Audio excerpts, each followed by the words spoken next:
start recording. Good evening, everyone.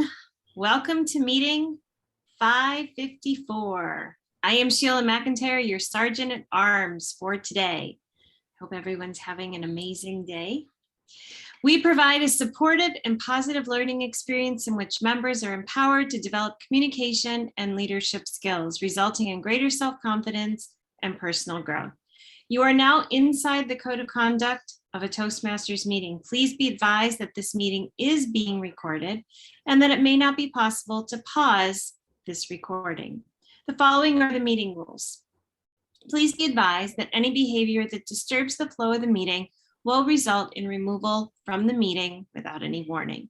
Please ensure that your noise-making devices are either switched off or on silent mode. Please speak responsibly on religion, sex, and politics in your speeches. And as far as possible, please keep your videos on, audios off, and applause flowing throughout. Be the kind of audience for others you would like to have for yourself. Toastmaster of the day, Table Topics Master, and General Evaluator, please make sure that you have titled yourself as such in Zoom. Role players, please rename yourself. Again, if you are taking up a role other than those that I have mentioned, please also add that role to your name as well. Please acquaint yourself with the role of the timer. They will keep you on track in terms of time. They will either do a background change or they will screen share in order to let you know which are the times you fall under. Green means you've reached the minimum qualifying time. Yellow indicates that it's a good time to start concluding. Red specifies you have 30 seconds more or you will be disqualified. We don't want any disqualified people. Individual session timings will be explained in due time. We encourage you to use the Zoom emoticons generously. We also sincerely request that you not chat with others or with everyone within the chat screen. It would be better to not chat as it distracts those that are trying to pay attention to the meeting. Reiterating, please stay on mute unless you are requested to speak, and polls will be launched throughout the meeting. We are heading on over to our presiding officer, Kapil. What do you have planned for us today? Thank you, Sheila. Good morning, all the members and the guests in our meeting 554. I see few guests joining our meeting today, so I welcome Padma. I welcome our area director Mehul, Lakshmi, Kuku, and Lancy. I will come back to you in the later part of the meeting for your feedback and suggestions. Now, few things that I would like to mention today, that this is a renewal month for our members, so please do renew your membership in this month, and it's open to all. So any guest who wants to join our club, they can also join us. Second, in our area, we have just opened an Hindi club. Please do join us because we plan to hold these meetings on Saturday. Of course, it is a Hindi club, so of course it is not going to improve your English, but certainly it's going to improve your public speaking, because public speaking is all about speaking with confidence in front of the audience. And of course, if you are going to tell that in Hindi, you may feel more confident. So please do join us. Third point, we have a judges training program coming up on this Saturday and Sunday, and we need 2 members from our club who should attend these training. So I would like to request our members to volunteer themselves for that particular program. You can ping me or Sumit, and then we can help you to enroll for that particular program. Mehul, anything from your end? All covered, Kapil. Thank you so much. Okay. Okay, now before I start, I read a very small story, small interesting story that I wanted to tell you. I read that in a Hindi newspaper. So I liked it, so I wanted to share it with you. There was a king, and he got into a deep depression, so much so that he forgot to laugh and speak. His ministers and family consulted many doctors, but they couldn't help him much. Then one wise man one day told his ministers that if he could wear the shirt of the happiest man on this planet, he would be cured. Now, there was a tough task for the people to find the happiest man on this planet. So everybody tried their best to search for that particular man. And after days, weeks of effort, they found that man. They told their story and requested that man that, we are in a problem and we want to borrow your shirt. That particular person said, well, I would definitely like to help you, but the problem is I don't have a shirt.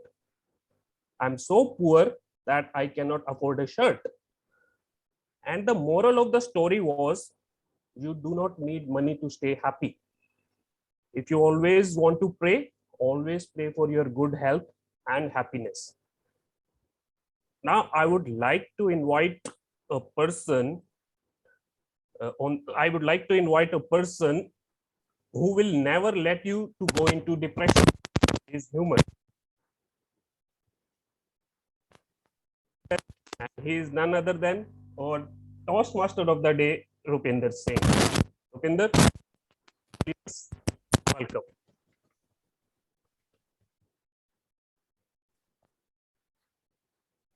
Thank you, Kapil. Thank you, Sheila, for that wonderful Sergeant at Arms session. And good morning, everyone, to this rather bright morning in New Delhi. It's been raining for the past couple of days, so this bright weather helps. Although I do dread the humidity that is going to inevitably follow. Introverts. What if I told you that I am an introvert and I've switched to gallery mode? I want to see how many of you will believe that I am an introvert. Show of hands. I told you yesterday, Khushbu, so you would know. I'm asking you not if you know, but if you believe. And yet, no hand goes up. But here's the thing. I am a solid introvert. I scored 90% on the 16 personality types exam on the I scale. So I'm going to talk a lot about the 16 personality types test, and I am also going to talk about introverts. So what are introverts? First of all, introverts are a species that are largely misunderstood. It is said that introverts are shy. It is said that introverts avoid public contact. It is said that introverts are the people who are most likely to fall into depression. It is also said that introverts are people who will probably not go on stage and speak. Let me tell you something. A lot of public speakers I know are actually introverts. In fact, this is an excuse that I am often given to prospective people who are trying to join Toastmasters, who are looking to join Toastmasters. I can't join Toastmasters because, you know what, I am an introvert. So I think I will get stage fright. For them, being an introvert is equal to stage fright. And my response is no. You're talking to the biggest introvert, literally and figuratively. I mean, where else would you find a 125-kilogram introvert looking right now into the camera and trying to speak to you? Today, I am going to help you dispel a few myths about introverts, and in the process, explain a few things about extroverts as well. Why am I talking about introverts and extroverts when I was talking about myths about introverts? Well, that is one of the classical approaches in Toastmasters where we promise less and we deliver more. Speaking of promising less and delivering more, I have with me our next role player. But before that, how does a typical Toastmasters meeting at Blue Quest go? We have 3 sections. The first one being prepared speeches. Today we have 2 prepared speakers. And the best part is both of our speakers are distinguished Toastmasters. Let's have a huge round of applause for distinguished Toastmaster Shaurendra Bhaumik and distinguished Toastmaster Lancy D'Souza. I will be calling them in due course of time. The second part is the fun section, and our table topic master, Elisa Schneider, has promised that she will not be giving me a topic. That is just my way to preempt an embarrassing table topic. But the most important part of any Toastmasters meeting is where we all get evaluated. Now, our general evaluator is a bubbly young female, and I thought that she would be an extrovert personality. But guess what? She and I have one thing in common. Now, I don't know whether she's going to like it or not. I cannot promise that. But I can tell you that both of us are INFP types of personalities. What does this mean? It means that we are both introverts. The I in INFP stands for introvert. We both go by intuition. The N stands for intuition. We both go by feeling. The F stands for feeling. And we both are prospecting kind of people. Now, if you thought that one Rupinder was not enough, here is another version of Rupinder coming up on your screen right now. Ladies and gentlemen, please put your hands together as I introduce our general evaluator, Toastmaster Khushbu. Thank you, Toastmaster Rupinder. That was a brilliant introduction, and I'm loving the chain of introductions that are happening today. Good morning, everybody. Welcome to Blue Quest Toastmasters Club. And as the general evaluator, I will be evaluating the general feel, the code of conduct, and how the whole meeting went through. And to help me deliver this role effectively, I have my 3 strong pillars with me. My first strong pillar is someone whose brilliant storytelling skills always inspire me. And the way she evaluates her speeches is another thing that inspires me. So I welcome my timer of the day, Sheila Mcintyre, to explain her role. Sheila.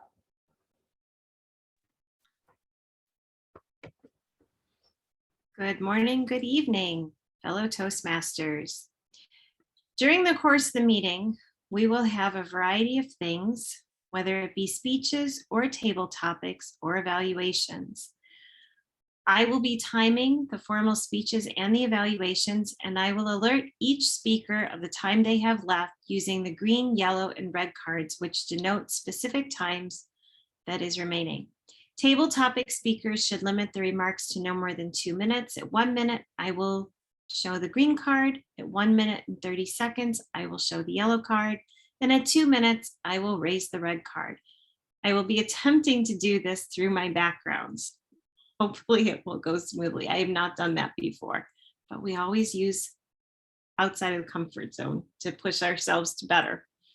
Icebreaker speeches we don't have tonight, but we do have 2 speeches that are 5 to 7 minutes. At 5 minutes, I will raise the green card, 6 minutes, the yellow card, 7 minutes, red card. For evaluations, they should be between 2 and 3 minutes. 2 minutes will be the green card, 2 minutes and 30 seconds will be the yellow card, and 3 minutes will be the red card. Over to you, Madam General Evaluator. Thank you, Sheila, for that wonderful explanation of the role. Yes, we should always push our comfort zone to become the better version of ourselves. And no one teaches me this better than our counter of the day, Kapil Kakkar, who always surprises me with one innovation. And today he surprised me with a story.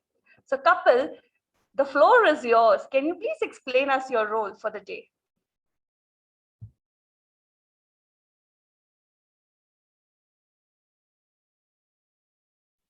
We can't hear you, Kapil. Can you hear me now? All right. As an R counter of this meeting, my role is to count the filler words that actually breaks the rhythm of your speech and impacts your speech. Filler words like as, so, like, I mean. I will be presenting my report in the third section of the meeting when called upon by the general evaluator. Over to you, Kushbu. Thank you, Kapil. Thank you so much. Moving to my third strong pillar, our grammarian of the day, whose first speech I heard inspired me. And on that day, I was the grammarian. It was difficult for me to find a single flaw in her speech. So I welcome Madam Lakshmi on the floor to explain her role. Good morning, General Evaluator. Good morning, fellow Toastmasters, leaders, and guests. As a grammarian, it's my responsibility to pay close attention to all speakers, everyone who speaks in this meeting, in this dais. Listen carefully to the language usage, and I'll take a note of any improper language as well as any outstanding words, quotes, sayings, or thoughts. As a grammarian, it's also my duty to introduce the word of the day, that is delectable, because today is one of the day which is very great, or like celebrated for most of the food lovers. It's International Cheese Toast Day. So the word is delectable. Delectable as a noun, it means it's very delicious or it's highly pleasing. And the usage is the meals my mother prepares are always delectable, and a delectable melody. Again, idiom of the day, bite of more than you can chew, meaning is to take on a task which is way too big. So for example, our boss bit of more than she could chew when she promised the client we would have the project ready by next week. I'll post this too in the chat box, and as well as timely reminding everyone so that you can please use as much as possible. And I would also request each speaker, each person, encourage whenever somebody is using the word of the day. Thank you. Over to you, General Evaluator. Thank you, Lakshmi, for that wonderful explanation of the role. And to take forward the meeting, now I hand over the meeting to our clear mod, Toastmaster Rupendra. Thank you, Madam General Evaluator, and thank you, fellow role players, for that very delectable serving.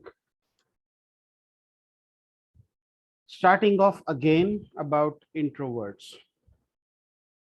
An introvert is a person who focuses on their inner thoughts and ideas, which is to say that you will find introverts contemplating. One of the myths is that introverts don't talk much. I am an introvert and I talk a lot. Khushbu is an introvert, and if anyone knows the art of saying one sentence in 10 sentences, it is the storyteller Khushbu. So what do we mean that we focus on our inner thoughts? What do I mean that when I say that I am an introvert? Well, take me to a party. There are lots of people around. A lot of people get into groups and talk. I try to avoid those groups. You will see me standing in a corner with a drink in my hand, and I'll casually and coolly watch the party. The host will come up to me and ask me, are you enjoying yourself? The answer is, I am enjoying myself. But I come across as somebody who's not enjoying himself just because I am standing away from the crowd. And that, by the way, is the classical definition of an introvert. It's not that we avoid crowds. It's just that we try not to attract attention, but get in conversation with us on a one-on-one basis. And those of you who have got in a conversation with me on a one-on-one basis will probably vouch for the fact that you've had one of the most interesting, if not intelligent conversations. So, moving on to our first speech of the day. I am going to present to you a speaker and an evaluator who are both of the same personality types.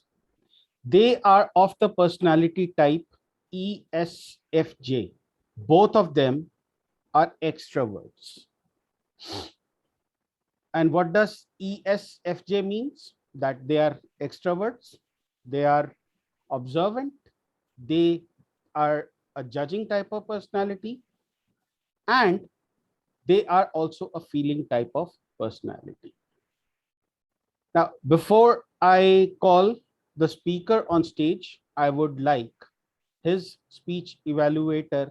I would like to introduce his speech evaluator, Toastmaster Raj Mehta. Now, Raj Mehta is a conundrum because he would most likely come across as an introvert, but in fact, he is actually an extrovert. Toastmaster, he will be evaluating the speech of Toastmaster Shaurendra, whom I'm going to spotlight now, who is another ESFJ personality. He's going to deliver a speech from the team collaboration path, level 3, and his project is Connect with Storytelling. The objectives of his speech is to practice using a story within a speech or a speech that is a story. Shaurendra Bhaumik, may I ask you to unmute yourself and do a very quick audio video check? Hello, testing 1, 2, 3, 4. 5, 6, 7, 8. You are audible and visible. Shaurendra Bhaumik, let me remove myself first. Okay. Shaurendra Bhaumik, the old story. The old story, Shaurendra Bhaumik. Thank you. Visiting Toastmasters, fellow Toastmasters and guests, let me present to you a delectable story. My father were 10 brothers. No, let me correct that. My father were 4 brothers and 6 cousins, first cousins, who had lost their parents very early in life. And therefore, even these 6 were part of the family and called my grandmother Mummy. This was a riotous group, a group which was very naughty, but very close to people and very helpful to people. And my grandmother tells me that she was always very proud of these 10 kids. One of the stories from there is my father and cousins got together and thought that they should teach my grandmother some English. Incidentally, my grandmother had completed school, but she had done it in Bengali, which is our language, our mother tongue. And because the sons came and told her that, look, your husband is a very senior police officer, and it's very unfair that you should not be able to speak in English. Now, you must understand that this story goes back almost about 70 years back, just about the time when the Second World War was about to start. So those were the times. So some of the things that they taught her was, Mummy, whenever you want the server to come and serve you tea, you would say, hello, can you please serve me some tea? Or when you want something, call out, servant, can you please come here?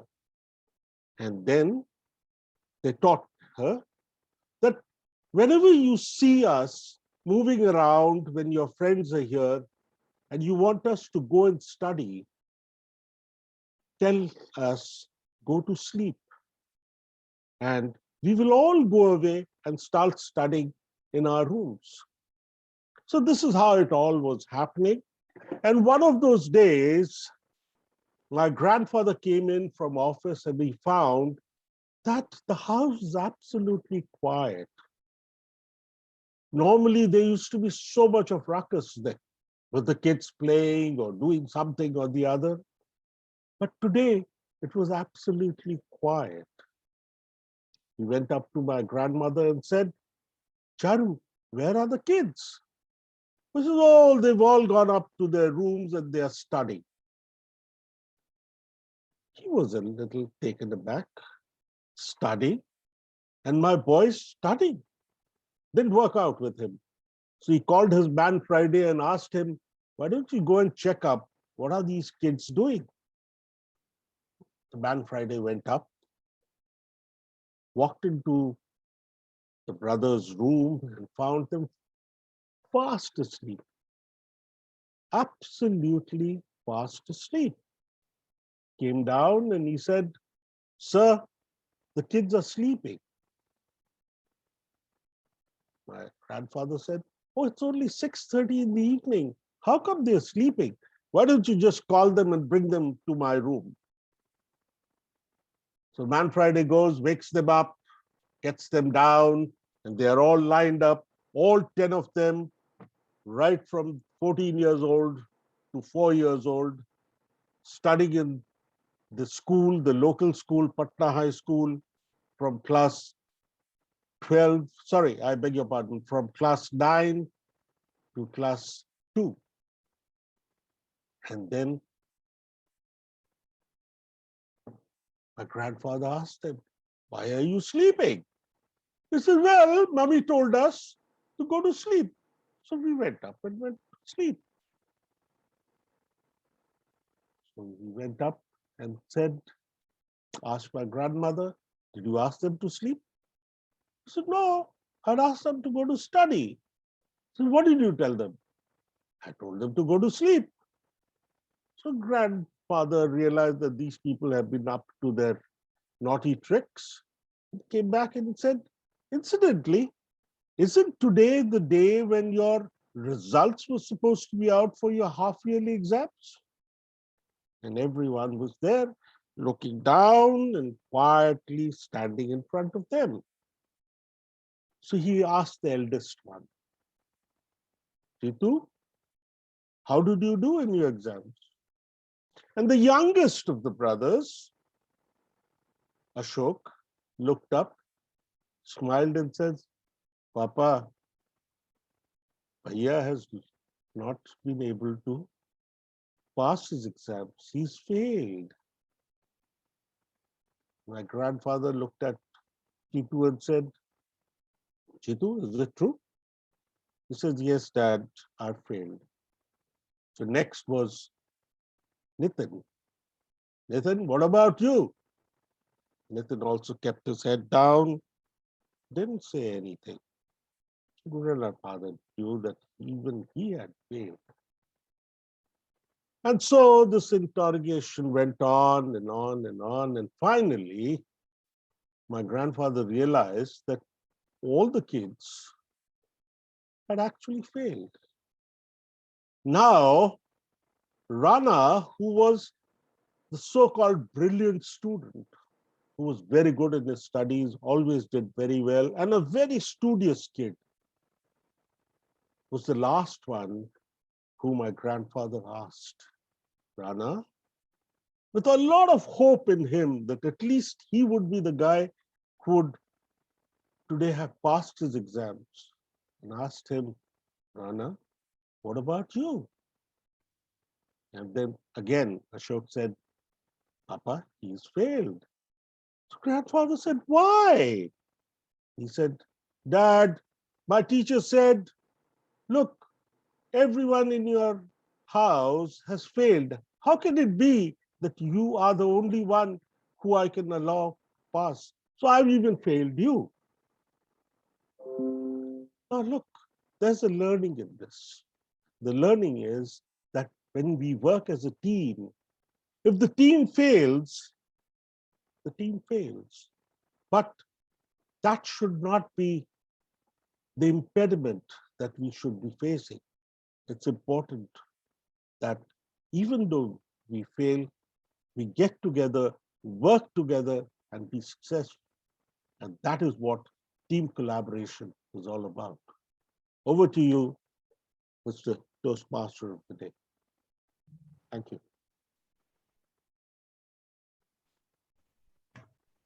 Thank you, Shaurendra Bhaumik. Let's take a minute and write feedback for our speaker. Timer, please flash the red light when the time is up.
Timer, is the minute up?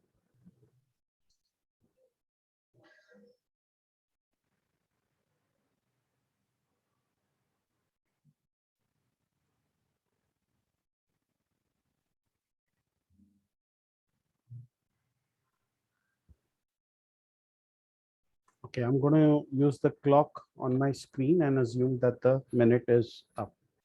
Our next speaker is also an ESFJ type personality. In fact, he's being evaluated by someone who's an ENFJ type personality. By the way, all the two speakers and the two evaluators are extroverts who are being curated by an introvert.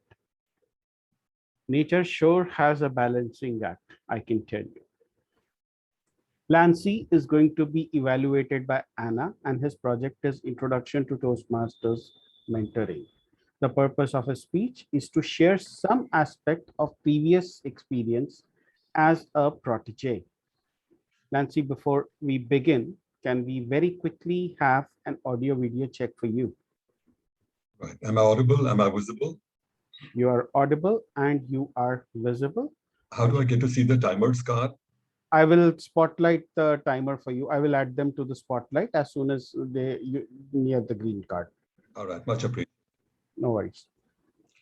I'm going to remove myself from the spotlight. Yes, how can I help? Interestingly and surprisingly, I guess the first time I realized the fine dividing line between and coaching was when I joined Toastmasters. Of course, it's a long journey. It's great in there. There were a lot of lessons. Yes, I'm please? supposed to introduce you. Are you introducing yourself or are you starting? No. Sorry. I didn't get that. Yeah, go ahead, please. Go ahead. Okay, it's perfectly fine. Lancy D'Souza, learning experience, Lancy D'Souza.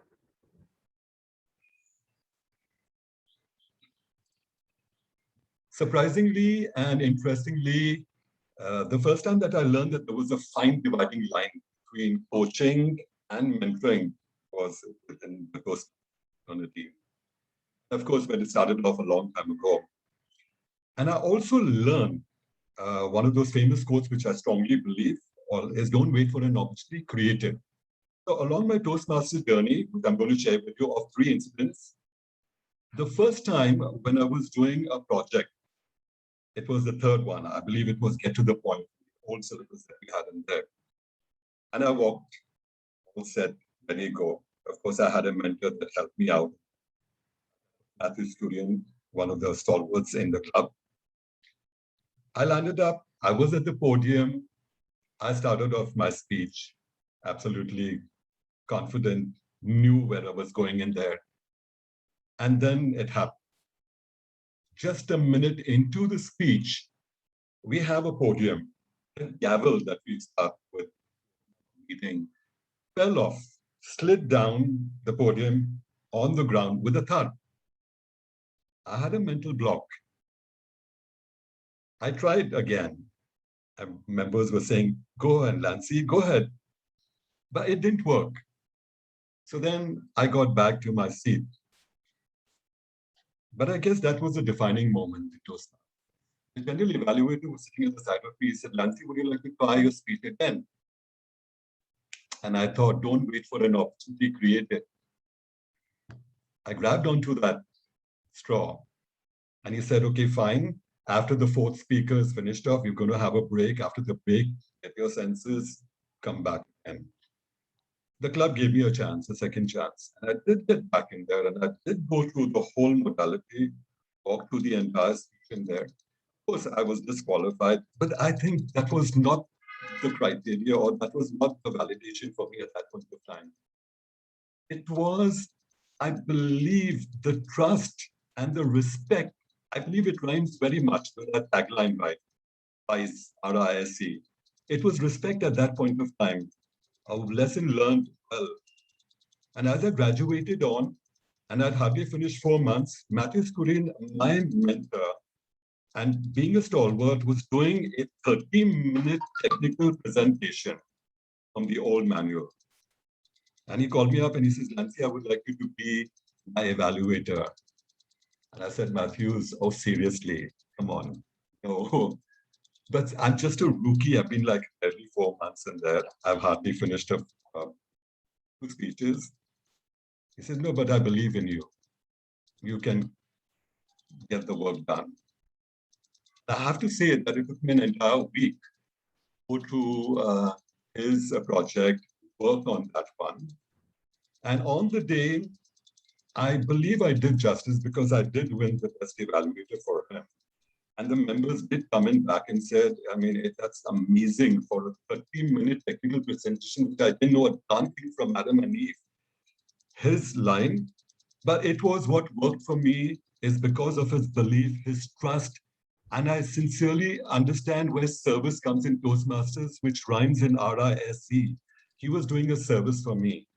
Another lesson learned in my journey out.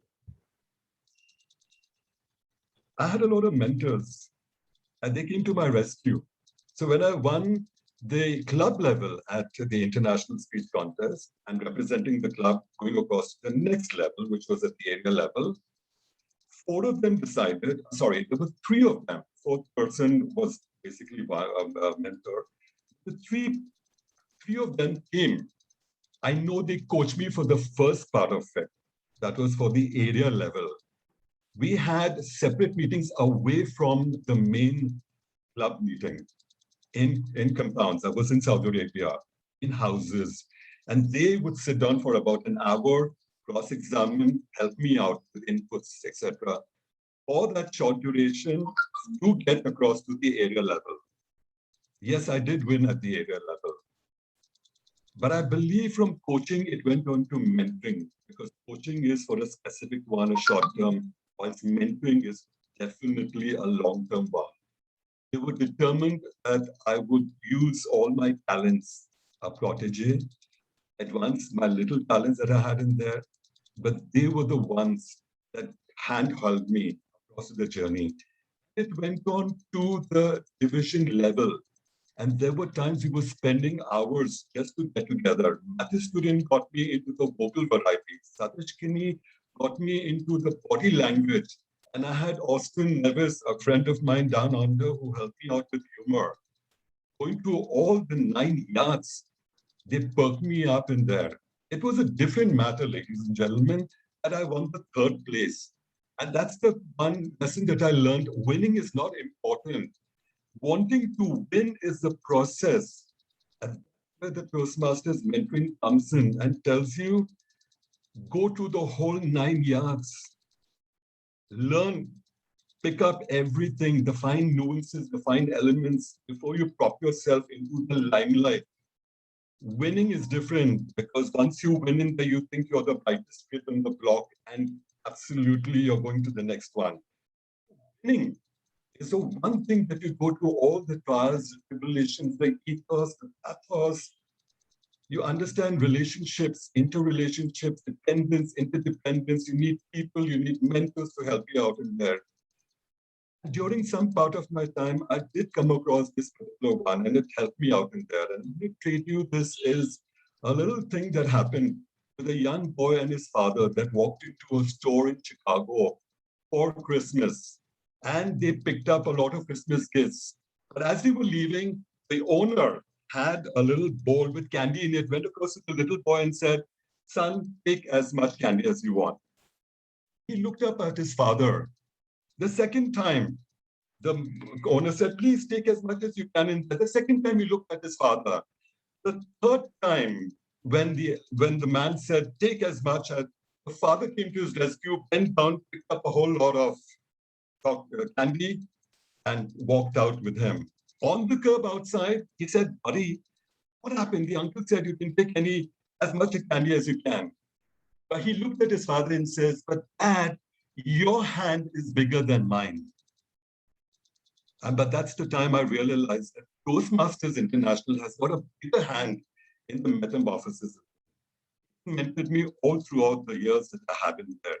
And for me, absolutely, unquestionably, I would like to thank all the mentors that have come in my life. Good luck, good cheer, and over to you.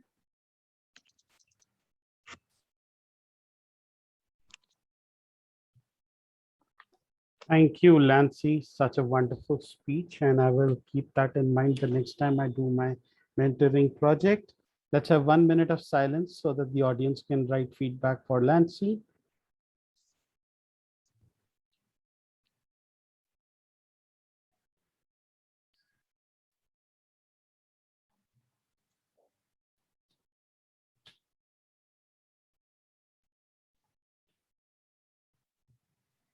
Please let me know after 1 minute when the time is up.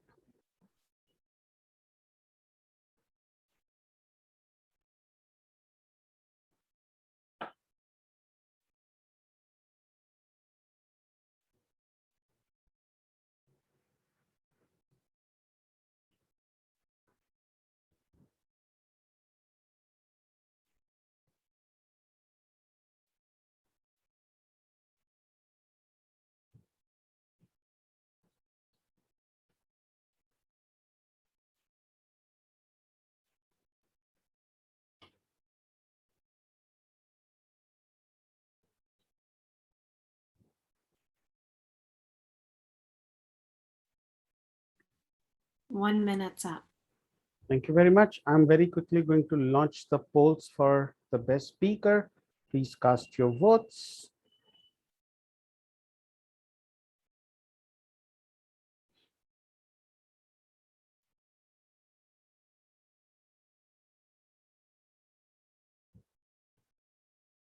The polls are going to be there for another 15 seconds. While that happens, let me proceed to the next part of the meeting. The next part of the meeting is table topics. And the person I am going to invite on stage is a fellow introvert. Yes. Finally, after a deluge of extroverts, we are now into fellow introverts. Alisa Schneider is an INTJ personality, which is one of the rarest form of personalities. These such personalities are introverted, intuitive, thinking, and judging types. I will end the poll for now. Please put your hands together for our table topic master for today. And once again, in the hopes that I don't get a topic, she promised that she would not give me a topic. Let's have a huge round of applause for Toastmaster Alisa Schneider.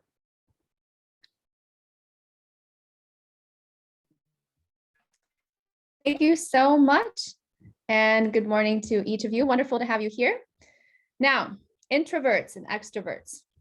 Let's review very quickly. Introvert allergies include social obligations, phone calls after 6 p.m., group of more than 3 people, talkative hairdresser, or a host that force you to stay.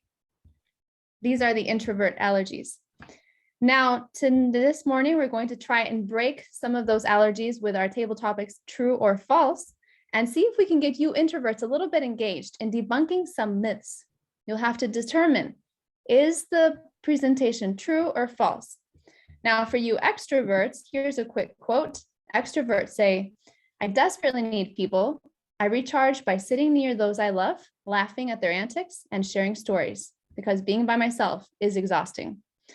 Now, you extroverts won't have to be by yourself. We're introverts are here to accompany you on this journey, and we hope you enjoy it.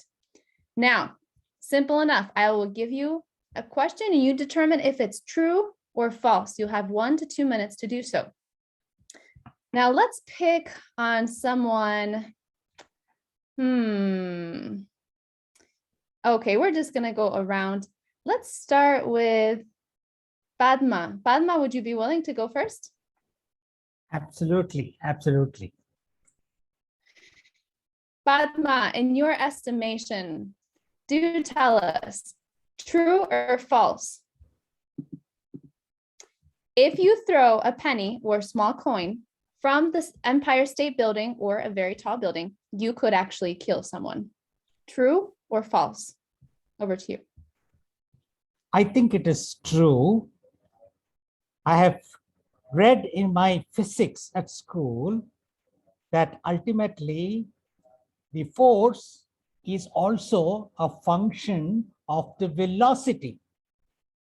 And if you throw a penny from the Empire State Building, imagine the distance it covers and the velocity it can accumulate on the way and end up on the head of an unsuspecting bystander, and definitely it can kill him.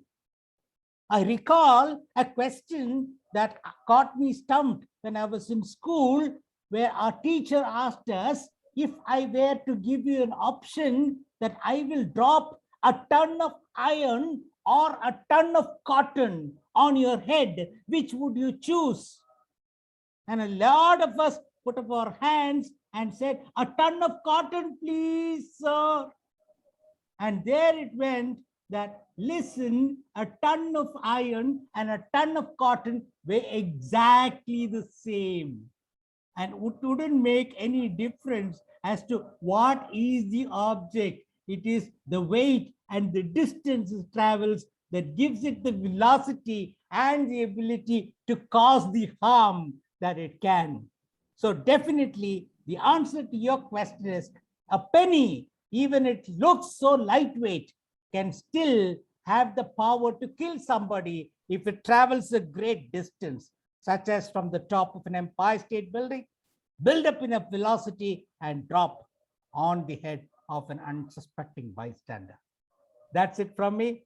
Thank you very much. And back to you, tabletop master. Thank you so much, Padma. That was a very thorough response, almost like you prepared it ahead of time. But I'm very sorry to report that according to a Scientific American, this is actually false. Because apparently a penny is too small and flat for it to gain enough natural momentum to make any kind of fatal impact. It says, at most, if you were hit, it might feel like being flicked on the forehead. That was a very great response. And I really appreciate your participation in our true and false this morning. Awesome job. Next, I'd like to call on another perspective respondent, whether you're an introvert or extrovert. Mehul, could we count on you for our next question? I can't hear you. Are you there? Oh, I see you. Yeah. Oh. Hello. Can you hear me? Now I hear you. Yes. Now I hear you. Yes, all ready. Okay. Mehul, true or false? Cotton candy was invented by a dentist. True or false? Over to you. My dentist has always warned me Mehul, if you eat this much of cotton candy, this is the amount of cavity you'll be infected with in your teeth. Certainly, I can say that it should not have been a dentist. I claim this myth as false. It would be a capitalist who would have brought in the concept of a lot of candy so that a lot of money can be made at the cost of a health. And if it turns out to be a dentist would certainly also be a capitalist in the longer run. But to say so, cotton candy has, my parents, the amount of cotton candy that I've loved my entire childhood, I still love the cotton candy. I still cannot resist the cotton candy whenever I go to any of the malls nearby or around, and I find this cotton candy store. I need to get in and take that candy and eat it as much as I can, because my sweet tooth just cannot resist the flavor and the essence it brings to the platter. Talking of a dentist, my dentist, on other hand, always told me, Mehul, these cavities in your milk tooth that you have are because of this cotton candy and a little other delectables that I would enjoy in my childhood. But cotton candy has certainly been there, and my dentist has constantly warned me to have it. Again, to wrap it up, I would say I would rather oppose the myth that the cotton candy was actually invented by a dentist. Thank you, and back to you. Thank you so much, Mehul. What a thorough and interesting response that you had. And I would totally agree with you, except that National Geographic claims that cotton candy was indeed invented by a dentist, William Morrison, with the help of confectioner John C. Wharton. So feel free to complain to your dentist and tell him it shouldn't be so bad to eat it. A dentist invented it. Now, for the third table topic, I would like to call on, well, she's not a guest anymore. She visits, no, she's a member with us all the way from Hawaii. Hope Williams, will you take on a topic for us? You're on mute. I am elated for this delectable table topic. I'm ready for you. Perfect. Now, unfortunately, this one is not edible, but it's beautiful and delectable. Hope, true or false? On Saturn, it rains diamonds. True or false? Over to you. Thank you, Madam Table Topics, for this rather ravishing query. On Saturn, does it rain diamonds? Yes, of course it rains diamonds on Saturn. I say this because Saturn's the only place that would create such a beautiful material, a diamond. It reminds me of me, a beautiful material that with life is sanded, chipped away, and added many facets to create what stands before you today. Saturn is so foreign that I know that it rains diamonds on Saturn. It's something that I would dream of, a foreign planet that rains diamonds. And because they are so plentiful, this delectable material is just a rock. It makes me think of the reason why a diamond is so valuable. It's valuable because of its rarity. So on Saturn, unlike everyone in the room today, they don't refer to it as this amazing specimen of a jewel. The thinking has changed. It's just rain. It's just another element of that planet. To complete this full circle, This is really a play on what we value. If we value a rock and attach the meaning of a valuable, expensive element, then we believe it. On Saturn, again, it's just rain. So I'll take my diamonds here on Earth, and I'll leave you to stand underneath the delectable diamonds that it rains on Saturn. Thank you, Madam Table Topics. Thank you so much, Hope. I loved how you brought that topic around to talking about Saturn and then talking about your own life. And yes, I do believe you are a diamond and you shine brightly. Now, I'd like to confirm, did you say that was true or false? You were saying it was true, is that right? I said it was true, yes. Well, in that case, you would be correct. It is true. Because apparently on Saturn, there's new atmospheric data that demonstrates that when they have certain methane storms, it takes the carbon which falls, turns it into chunks of graphite, and then into diamond. So if we could all travel there, perhaps we'd be billionaires. For our next table topic, let's see who else I can call on. Sumangal, can I give you a topic? Yeah, sure. Absolutely. Excellent, excellent. Sumangal, true or false? In China, you can only get married on the weekends. True or false? Over to you. Okay. Thank you, Table Topic Master, for giving this amazingly weird topic. In China, I would suggest that in China, we can only get married on weekend. No, I would not agree with you that in China that we can only get married on a weekend. Like, assuming the fact that generally people have children after getting married. So considering the population of China, I don't think that they only get married on the weekends. Otherwise, they won't be having the highest population in the world. So they might be like, they are not someone but I would think that Chinese people are most hardworking. They don't want to take break from their office schedules and their life. So they might go for weekends to get married, but still I won't agree with you that they get married only on weekend considering their highest population. Yes. Back to you, Table Topic Master. Thank you so much, Sumangal. I loved your reasoning into that topic and trying to determine was it true or false.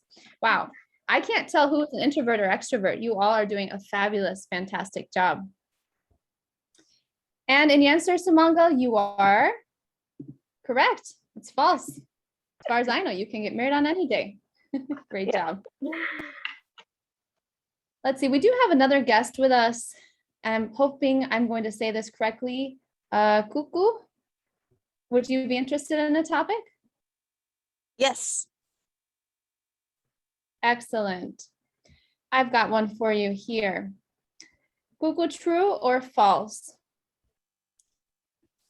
Albert Einstein, oops, sorry about that. Albert Einstein failed at math. True or false?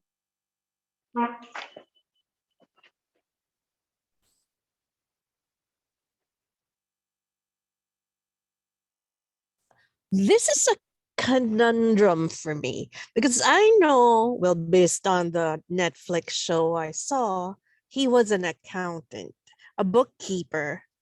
So definitely he has math skills.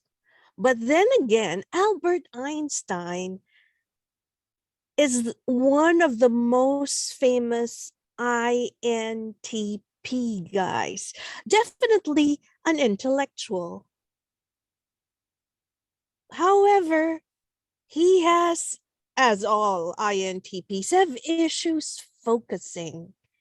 And perhaps math at that time when he was in college, or he had a very boring professor, he might not get into it. And being an INTP myself, if I'm not interested, if you don't catch my attention, or for whatever topic it is, my mind is going to shift up until magic happens. Then you get so absorbed with what you're doing, it's an obsession. And that may have happened with Albert when he did EMC squared. So definitely he might have, I'm sure of this now. Being an INTP, he failed math. But being an INTP, he pursued his obsession and created something great. Table topics, Master? Thank you so much. I loved how you took us down two different paths. Would he or would he not have failed math? And you gave us reasons for both. In concluding, you said he probably did. This is actually circulating for many years, but it turns out that Albert Einstein himself said it was false. He did not fail math. He did excellent with his scores. That's cool. But great try, Cuckoo. And thank you so much for your participation. Now I'm told we have time for two more topics. Naveen, could I call on you for a topic? Thank you. I'm here. Ooh, I have a good one for you. Naveen, true or false? It takes 7 years to digest gum. True or false? Over to you.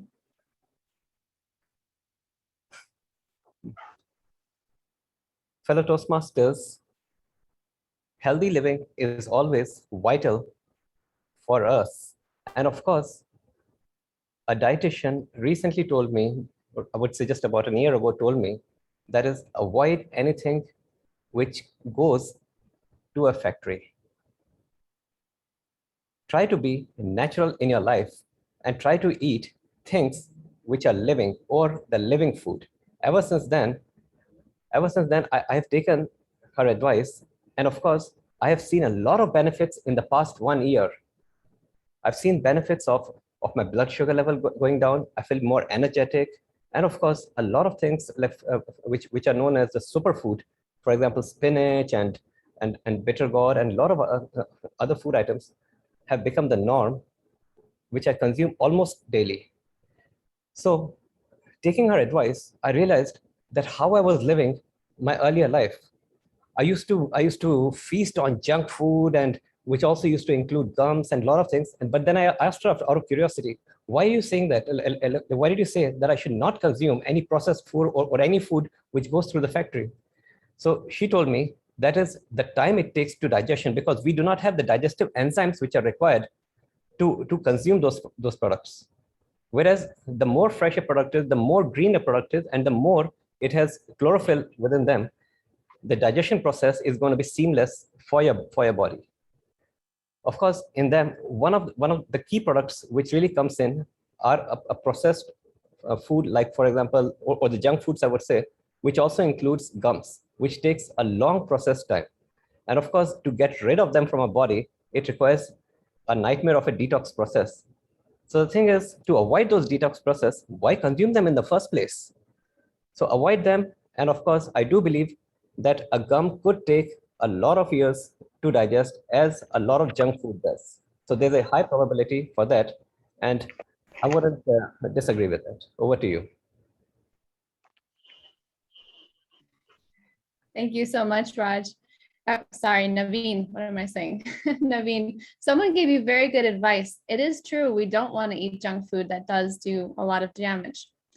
Now, was your question true or false? And the answer is, you answered true, but the answer is false.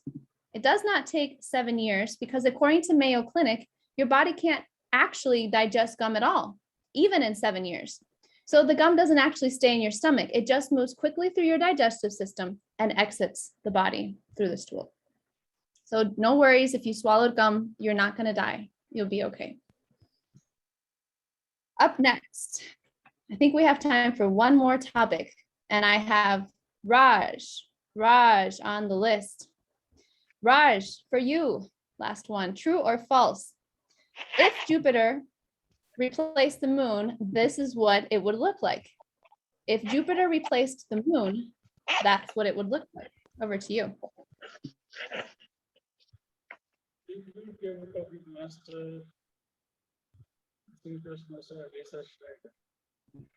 I can hear you, but your voice is very low. I don't know why the volume is low.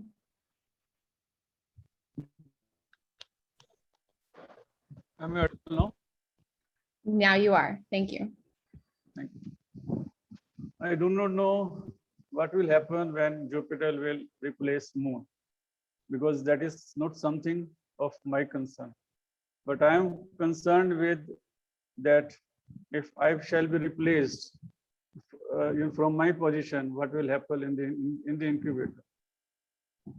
People would be for me, they would be longing for me because I have been their advisor. You might be thinking that every time I talk about my coordinatorship as the incubator, it is not like that.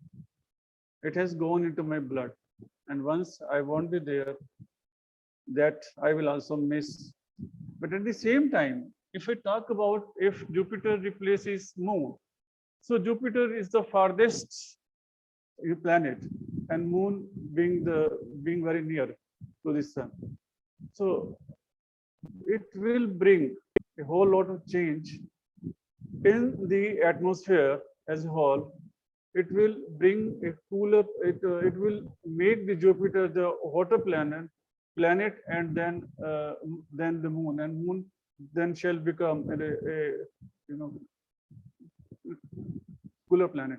So the replacing of the positions with each other will definitely bring a lot of change in the atmosphere. Similarly, if I shall be replaced by somebody else as the coordinator of the incubator, that will also bring a lot of changes.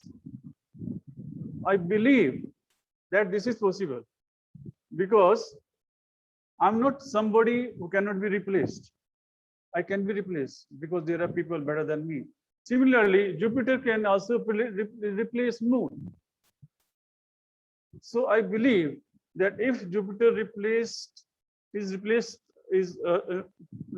Moon, that will bring a lot of changes in the atmosphere. Similarly, that will also bring a lot of changes in my incubator when I shall be replaced by somebody else. Thank you very much. And I believe that it is true.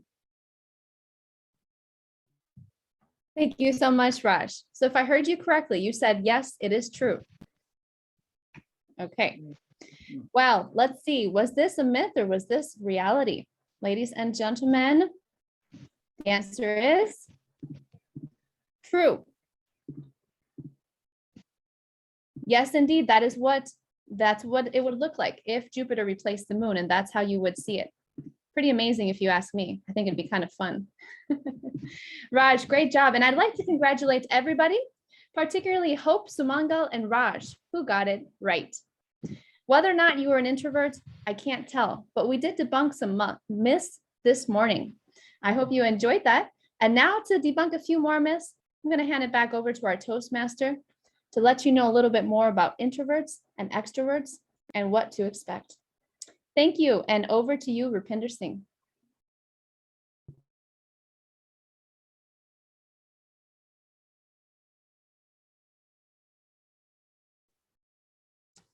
Thank you, Table Topics Master Lisa Schneider. Couple of points. Anna, for all that you want to go to Jupiter, if it actually started raining diamonds, diamonds would lose their value and the economy of diamonds would collapse. If you look at it, they are rare. That is why they are called diamonds. Jupiter, if it was that close to the Moon, you would, as close as the Moon, you would not have an Earth because the gravitational pull would take Earth out. And last but not the least, Lakshmi. Oh, sorry, not Lakshmi. Hope. You said that Einstein was an accountant, so he should be good at maths. Not necessarily true. I'm a mathematician and I was horrible at accounts. No, don't put that on me. I did not say that. Well, someone spoke about Einstein. Oh, that was Cuckoo. Cuckoo, that's on you. So I am horrible at accounts and yet I am a mathematician.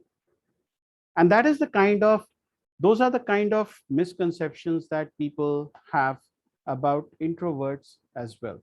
Let me tell you a couple more. It is said that introverts are averse to taking risks. Well, the number of times I have played impromptu on a stage and got yelled at for it, I can't even count the number of times. How's that for taking risks? It is also said that introverts are usually reticent by nature. I've been speaking for the last 15-20 minutes total time. I will stop speaking for now because I'm going to call back a fellow INFP, a fellow introvert once again on stage. Let's welcome our general evaluator, Toastmaster Khushbu. Thank you, Toastmaster Rupinder. Well, that was a meeting filled with enthusiasm and well-researched topic. Now to move ahead with a general evaluation, our evaluation section is divided into the evaluation by the evaluators for our prepared speeches, then by me for the role and the responsibilities and for the table topics. So to move ahead, I would like to welcome my first evaluator, Distinguished Toastmaster Raj Mehta, to evaluate our first speaker of the day. Thank you, General Evaluator, Toastmaster Khushbu. Today we heard a story, that old story. So it had all the three elements. That means something specific, something different. Old, or the World War II era, and story. Yes, a story which pulled every one of us towards this speaker. A story told in such a way that we were glued to our seats. A story which had many elements of vocal variety, of characters, of members in the story, and also the way of telling the story. It was described in such a way that it was clear to us that what was happening in this story. I could imagine that somebody was going upstairs and somebody was calling the children from the bedroom and things like that. So everything was coming in front of my eyes. So I would say that it was a story told in such a way that we were able to imagine it. It was interesting, of course. It had an attraction of characters and dialogues and scene described by the speaker. It had also the description of the house where the family was living, and also the description of each and every family member. So it was a story told in detail. At the same time, I felt that this story could have been a bit better if this was told while the speaker was standing, because there were some actions which could be done or performed or shown only when the speaker is standing or he is moving on the stage, because there were different locations, location of the bedroom, location of the drawing room, or things like that, and there were different characters. So the story should have been told while standing. Secondly, I felt though the voice variety was there and there were so many characters, but at times the voice was not indistinguishable.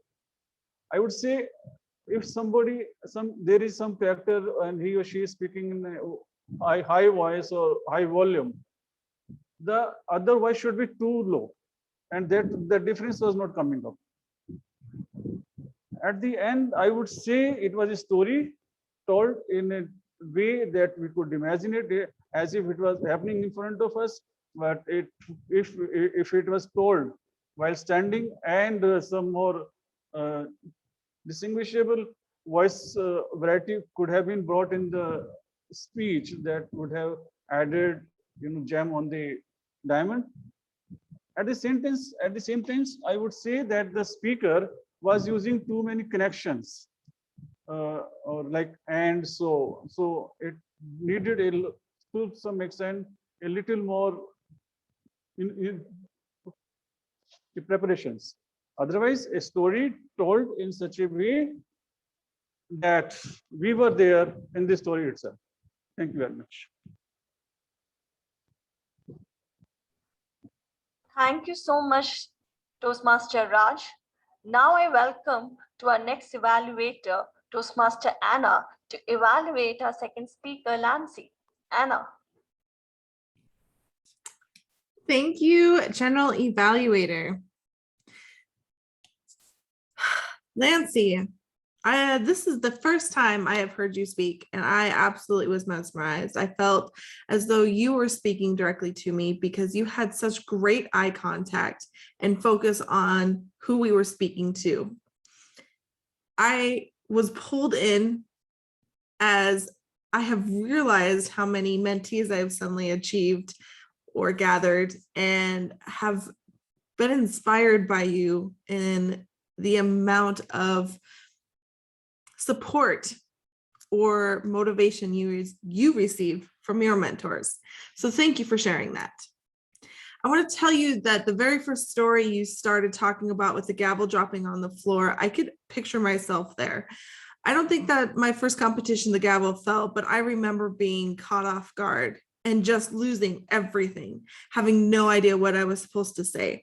So the fact that you had people there to help you and encourage you and have Toastmasters show you that mentorship is great. I would challenge you to swap your story around. Start with a climactic point. Start with something that's big and exciting, like the gavel fell. I lost everything. I was about to compete. Get us caught up into your story. You kind of gradually got us in there, and you gathered us, you kept us, but getting something that's kind of a big start is always a big piece. The other piece is your last story that you shared was probably the piece that stuck with me the most of the entire speech. You gave an illustration and you could elaborate more on it to create a better impact as well. So even if you would have started at that with the beginning of a little kid staring at this big bowl of chocolates and was told he could have as many as he wanted, and then going through that, through revisiting it throughout the speech, you could start that way. Overall, you did a great job. It was solid discussion. You had great hand gestures. They were all up here and I could see them. Your voice was clear. I could hear it. And I could tell that you had created an outline and had it all planned out. I just would encourage you to continue building on it. I think that it's a speech that could really impact a lot more people and just really build on that final piece. Back to you, General Evaluator. Thank you so much, Anna. Toastmasters gives us positive learning experiences and enough opportunity to build our leadership skills. Good leadership skills are always possessed by those who manages their time well. And today, Sheila Mcintyre will help us to know how we performed in terms of time. Sheila, over to you. Thank you. Let me share my screen if I can here.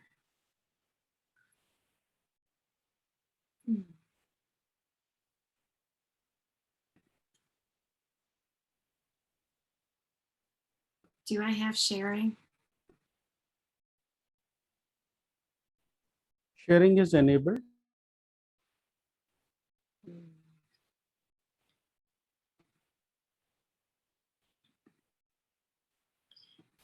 For whatever reason, my computer is acting odd. Maybe because I'm on low battery.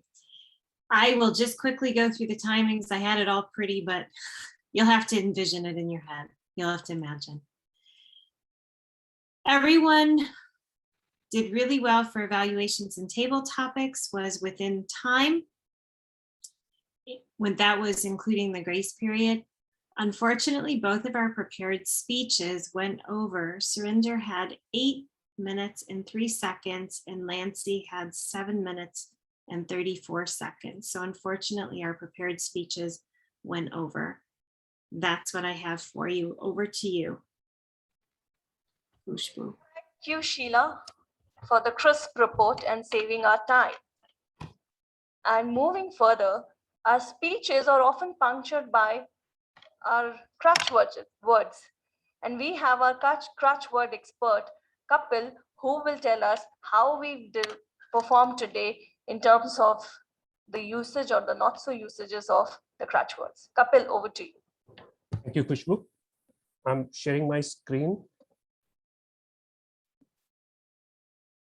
All right, so here is the report.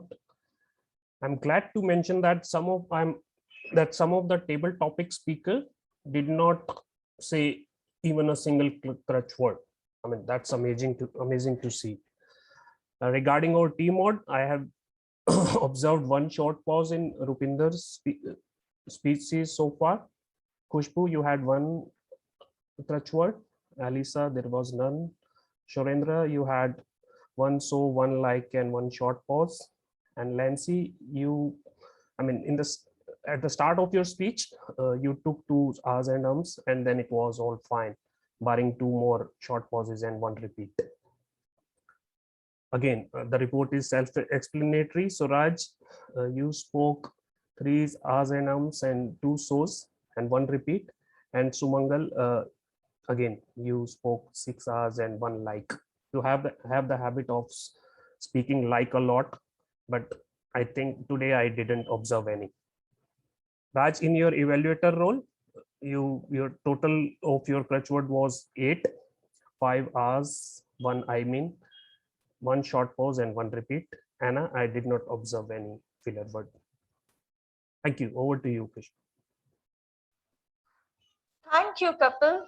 That was very minute. Okay. Language is so important for public speakers, and language gets improvised only by good hold on the understanding of the content and grammar. And let me welcome our grammarian of the day, Toastmaster Lakshmi, who will help us that how we had done better and how we can improvise in terms of grammar. Lakshmi, over to you.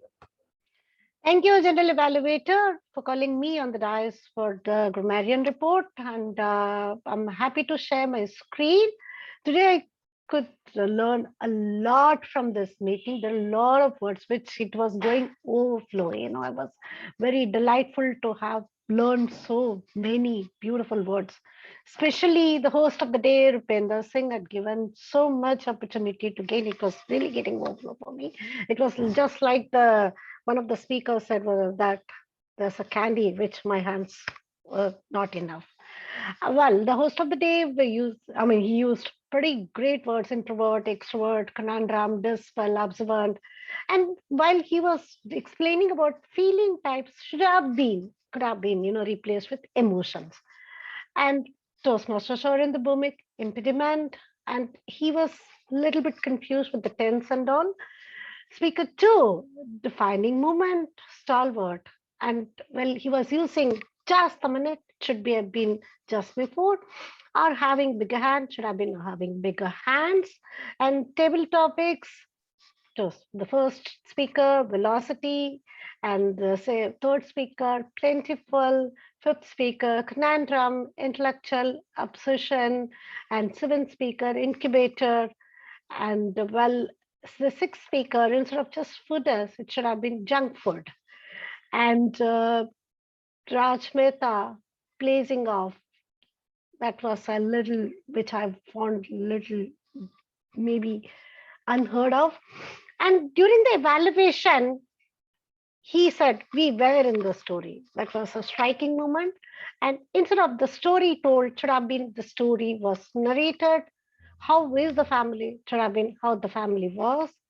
Voice variety should have been voice modulation, and evaluated to Mesmerized was a great word.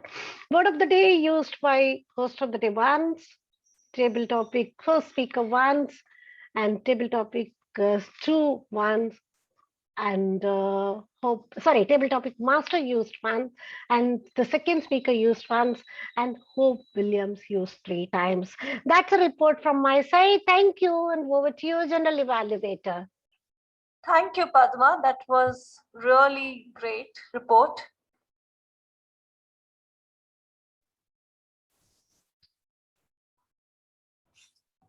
General evaluation is my first attempt today, and I'm performing the role. And when I opened the Toastmasters website, that what does this role demand? It told me that I have to evaluate the whole feel of the meeting in terms of the timelines, enthusiasm, preparation, organization, performance of duties, and evaluating each and every roles. To begin with, my Sheila set the right tone for the meeting by mentioning the mission of Toastmasters Club, and that was brilliant. And she further went ahead to welcome the president of the club with a great introduction. And the president of the club, Kapil, introduced the guest in a great manner. He made everybody comfortable, and he also set the right and continued the energy which Sheila set in with a great story, which has taught us a great which has given us a great message.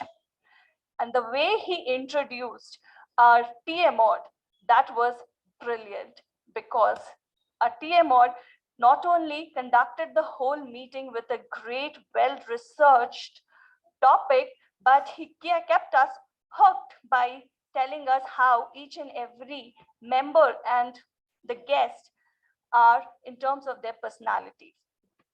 For organizing a meeting, a lot of preparation goes back end. And our TMOD, Toastmaster Rupinder Singh, has done a lot of effort, taken a lot of efforts for organizing the meeting in terms of preparing the agenda and also messaging us the survey to know us better. And that was a great effort taken by Toastmaster Rupinder.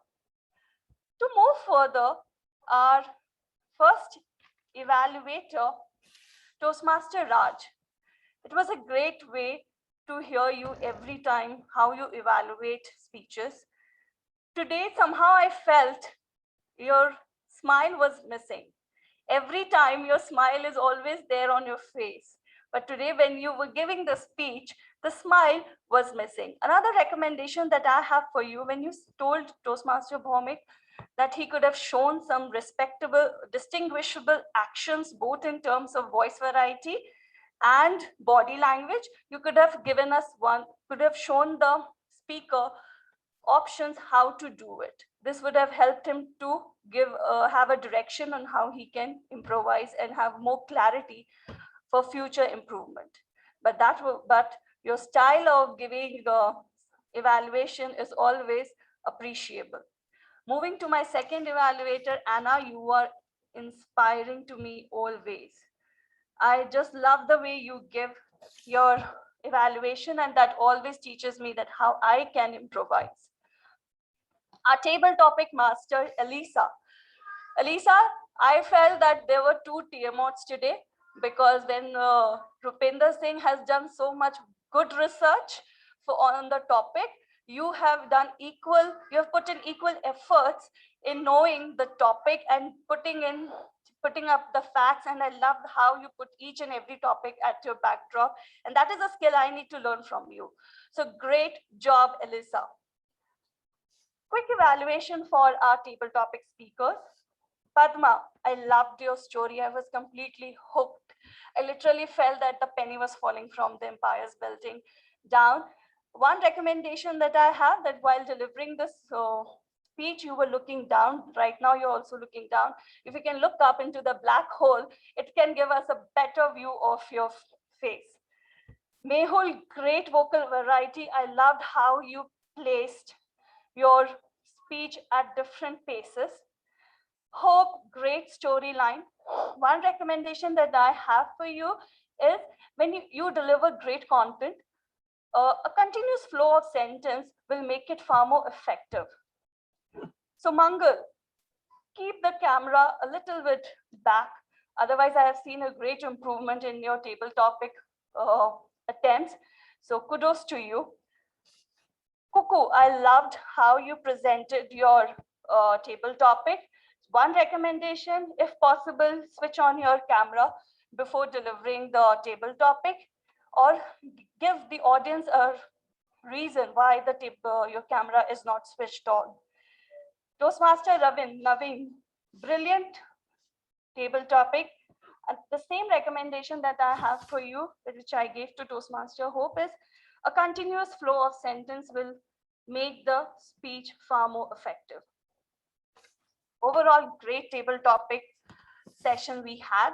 And moving on to the three role players, the three supports of Pillar, who have helped me to evaluate the whole meeting today. Our timer, Sheila, great. I love the fact that all our three role players have presented their report in a visual presentation and they shared their screen, though Sheila couldn't share it because of the technical challenge, but it's all great. Thank you so much, and that was a great meeting. Over to you, Toastmaster Rupinder.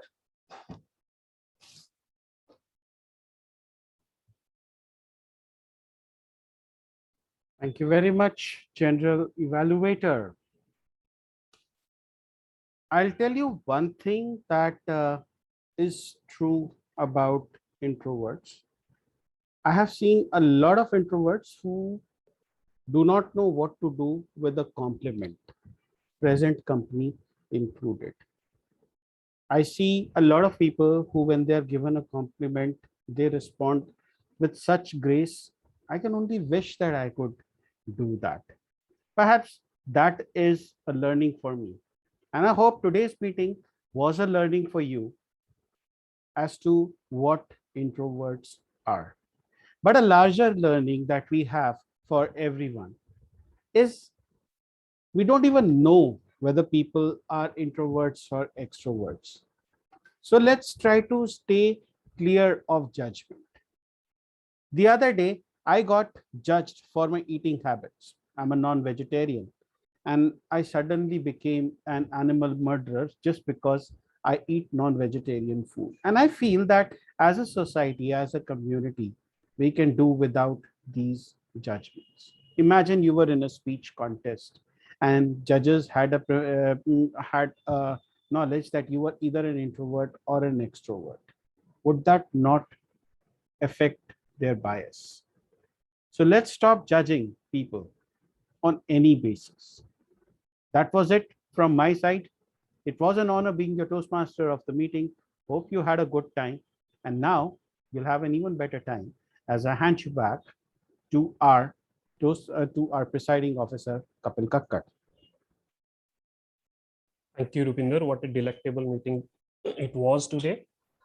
And especially the table topics. I felt like I'm in a training room and I'm learning some new concepts.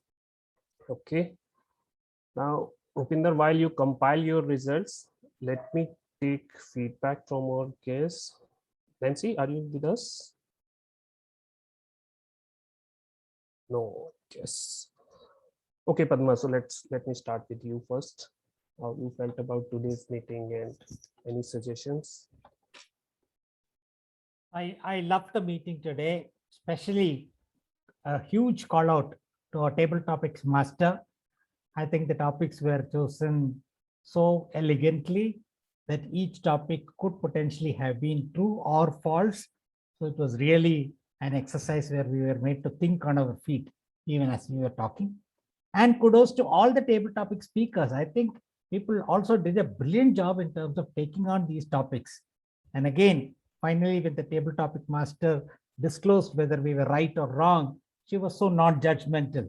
And she encouraged the speakers irrespective of whether their response was correct or not. So I think overall, I loved the session, particularly a huge call out to the table topic master. Thank you very much. Back to you. Thank you, Padma. Lakshmi ma'am. Hi. Good morning. Thank you, Kapil. It was indeed an interesting meeting, and definitely, as Padma said, we learned a lot, especially that the introvert and extrovert portion by the Toastmaster of the day, and as well as the table topics. The table topics were amazing. It was really outstanding because it's not only asking a question true or false, but people definitely, all the 7 speakers connected the topic and gave us their different dimensions and how you look at the things. So it was so beautiful, and definitely I learned a lot. And thank you for inviting me again today. It's a great meeting. I really enjoyed, thoroughly enjoyed. Thank you so much.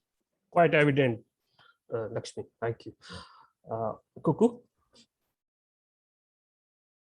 I enjoyed the table topics because it's absurd, so absurd you'd think it might be true, but it ended up false for the ones that I thought of. And also hats off to Rupinder for weaving in information about the different personality types. Thank you. Okay. Mehul? Thank you so much, Toastmaster Kapil. You will have to confirm if I'm audible. Yes, yes, you are. Perfect. Thank you. I would just say 2 things. Number 1, this club actually brings, whenever I attend, brings such intelligent content, and it just recharges you for the entire week or entire month for that matter. So thank you so much for sharing that spectacular and the amazing content that you brought on the table, be it in the form of the TMOD or the speakers or the table topics. Great work done there. Thank you. One interesting thing I would rather share. So, Toastmaster Kapil, I would take the liberty of another 1 minute here. And I wanted to take a moment to congratulate all the club officers of Blue Quest Toastmasters Club for getting trained in both the Toastmaster Leadership Institute. So a round of applause to all the club officers of Blue Quest, and this makes them one step closer to their chase of their targets and Hall of Fame award. Congratulations to the club, all EC officers, to all the members. I hope you all take the club to newer heights as we proceed. Thank you so much, and back to you, Toastmaster Kapil. Thank you, Mehul. And we have one more goal to achieve regarding our judges training. This is happening on Saturday and Sunday. So I look for volunteers for that particular training. We need 2. Okay, Raj, do you want to say something? No, I would not say that only table topic session was good. All the meeting was good. I really liked. I'm not saying just to praise Rupinder. I really liked the Toastmaster of the Day session, because yesterday he had sent us a form which I filled it. And it took a lot of interest in me, because the questions in the form was such that I was also thinking that so that form gave me the opportunity to introspect myself. That was something good, and I really liked it. Not only that, all the table topic speakers and both the speeches, these are all nice. I also congratulate Toastmaster Khushbu for taking the general evaluator role for the first time and doing it very well. And it was a good meeting. Thank you. Thank you, Raj. Thank you so much. Sumit, you may want to take a role for the next week. Can we have volunteers for the? We are ready with the results, but let's take roles before people start dropping off. We can take roles for the next week before people start dropping off. I can be team-on.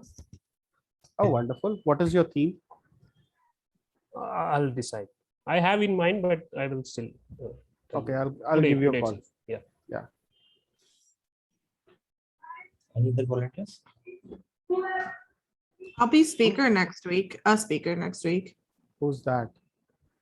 Oh, Anna. The Texan in the room. What in the room? The Texan, the girl from Texas. Ah, okay. You don't want to know what I heard. Nope, don't I? Definitely don't. Okay, Anna is speaker.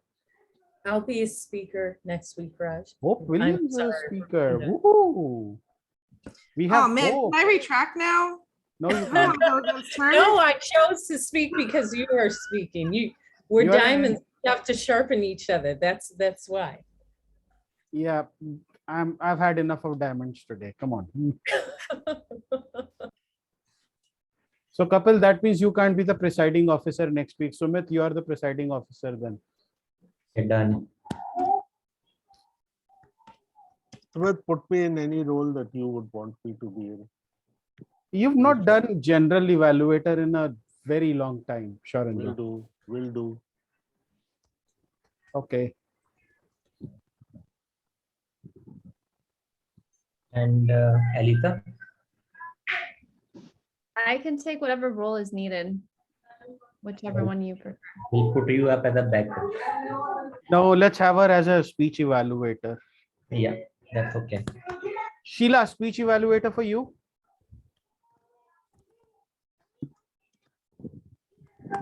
Sheila, are you there? Yeah, Ooh, I'm I here. don't- I'm here. I was turning off our air conditioner. Yeah, I can do evaluator. Oh, nice. We've got, I don't think I've ever evaluated Anna, so you could put me on for her. yeah. So we've got Texas, we've got South Dakota, we've got Hawaii, and we've got New York. Why'd you put me at the end? You're a speech evaluator. I know, but you ranked me last. I was fourth in that list. Because you're evaluating hope. Oh that's my why. God. Oh my God. We still have many roles. Anybody can volunteer. We are open. Yeah. We still have a slot for one speaker and one evaluator. So if anyone is interested. Lakshmi, would you like to give a speech?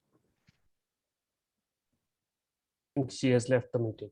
Oh, I'll ask her if she wants to give a speech because I think Amita said that he wants to in our chat. who? Amit. Yes. Oh, okay, good. Mr. asked for a speech, yes. Okay, so I'm just putting his name up. Amit. I think Ruchita will also want a speech next week, but that's for next week. All right, we are probably just left with one speech evaluator and Table topic master. table topic master and the tag team. So I can be the table topic master. Ah, aren't you a breath of fresh air, Raj Mehta?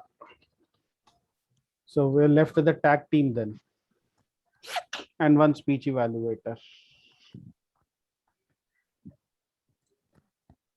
Sumit and Khushbu, why don't you take the tag roles? Padma, are you coming next week?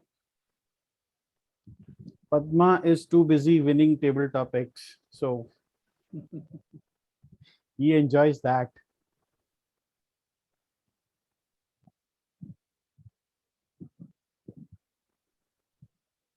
You know, one day you can put me in as an evaluator, but if there is any change of plan, I'll let you know 2-3 days in advance. Is that okay? Okay. Yeah. See, I'm going to keep myself as a backup. So just in case you back out, I'm there. Sure. Thank you. You will not back out though. I appreciate that.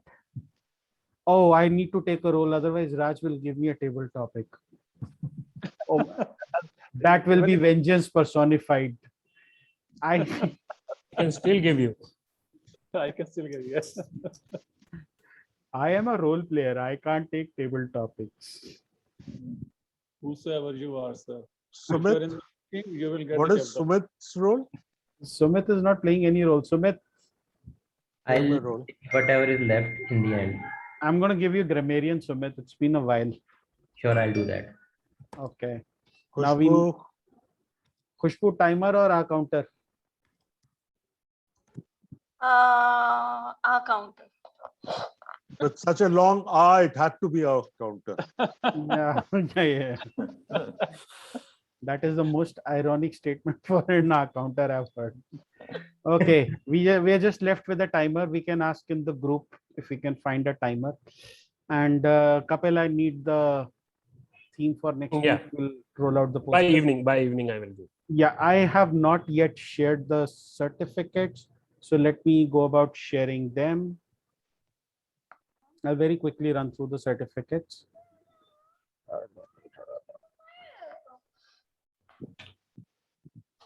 Come on, computer. We can do this together. Okay. Okay, this is the sheet we use for agenda planning. This is not the sheet you want.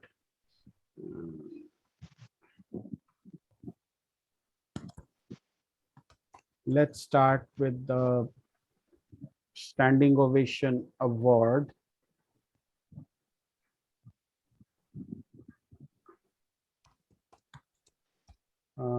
Okay, my computer is not in a mood to respond. I'm just going to, okay, there it is. Khushbu Chokani for playing General Evaluator. You get a standing ovation award. Many congratulations. Lala. The third best table topic speaker. She gives us hope. She is Williams, Hope Williams. Ooh, all the way from Hawaii. And the second best table topic speaker. You know, even Michael Schumacher would come second once in a while. So, Padma, you know, any congratulations. The best table topics speaker for today. Mehul Sehgal, many congratulations. Great job done. Now, our best speech evaluator for today, Anna Whistler. So happy for you, Anna. The best auxiliary role player today went to our grammarian, Lakshmi. Many congratulations. That was a delectable choice of a grammarian that we had. And the best role player, I came to win it. I'll win it some other day, and Alisa will be a table topic master that day. Many congratulations, Alisa Schneider. Great job done. And our best speaker out of the two disqualified speakers was Lancy D'Souza. Many congratulations. In my benevolence, I decided to give a 30-second grace to both the speakers. But Sharendra, you got disqualified on that as well. So sorry. Okay, I'm going to stop the share. I'm going to stop the recording. And I'm going to thank